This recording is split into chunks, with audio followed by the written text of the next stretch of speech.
Kia ora, je m'appelle Julie Mariuzzo et je suis conseillère en immigration agréée par le gouvernement néo-zélandais. Aujourd'hui, nous allons vous parler des différences principales entre les demandes de visa de travail temporaire et les demandes de résidence en Nouvelle-Zélande. En effet, au cours d'une demande de visa temporaire ou d'une demande de résidence, les procédés, les temps de traitement ou encore les tarifs de l'immigration sont différents. Il est donc nécessaire d'être bien renseigné avant de se lancer dans la procédure. Concernant la demande de visa temporaire, celle-ci peut se faire en ligne ou en version papier. Il est cependant recommandé de la réaliser en ligne car le temps de traitement sera plus rapide. Vous pourrez scanner et joindre vos documents à ce dossier en ligne. A l'inverse, la plupart des demandes de résidence ne peuvent être faites qu'en version papier. Votre dossier de résidence devrait être accompagné de tous les documents originaux permettant de justifier votre demande ou alors des copies certifiées de vos documents originaux.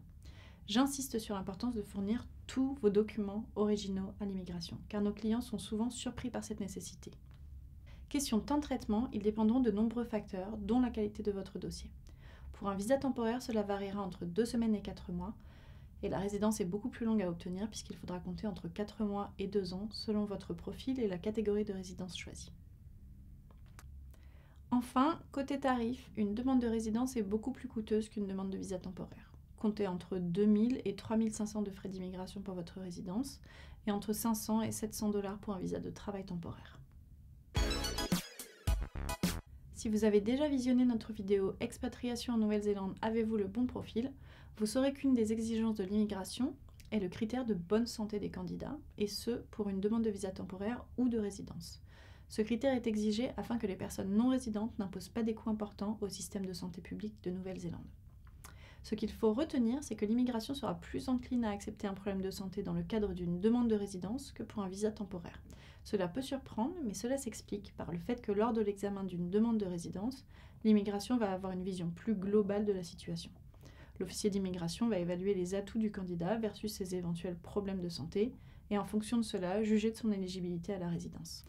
Par exemple, un demandeur de résidence ayant un poste dans la liste des skills shortage a de bonnes chances de voir son dossier validé, même s'il a un problème de santé sans gravité sévère.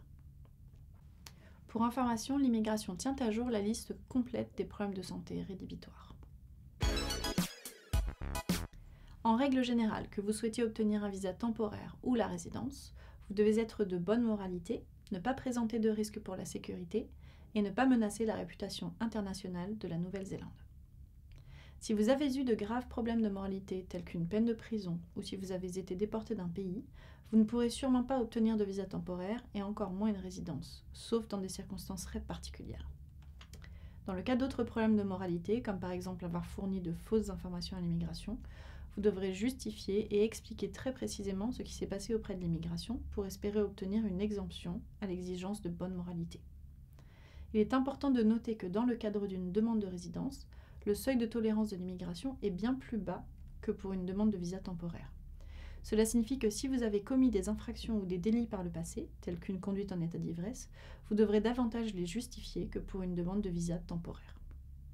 Enfin, pour une demande de visa temporaire, vous devrez fournir les casiers judiciaires de tous les pays où vous avez vécu plus de 5 ans depuis vos 17 ans. Dans le cadre d'une résidence, vous devrez fournir les casiers judiciaires de tous les pays où vous avez vécu 12 mois et plus au cours des 10 dernières années. Si vous avez des questions sur votre projet ou votre situation, contactez-nous par email ou via nos réseaux sociaux. Notre équipe est là pour vous accompagner dans tous vos projets en Nouvelle-Zélande. À bientôt!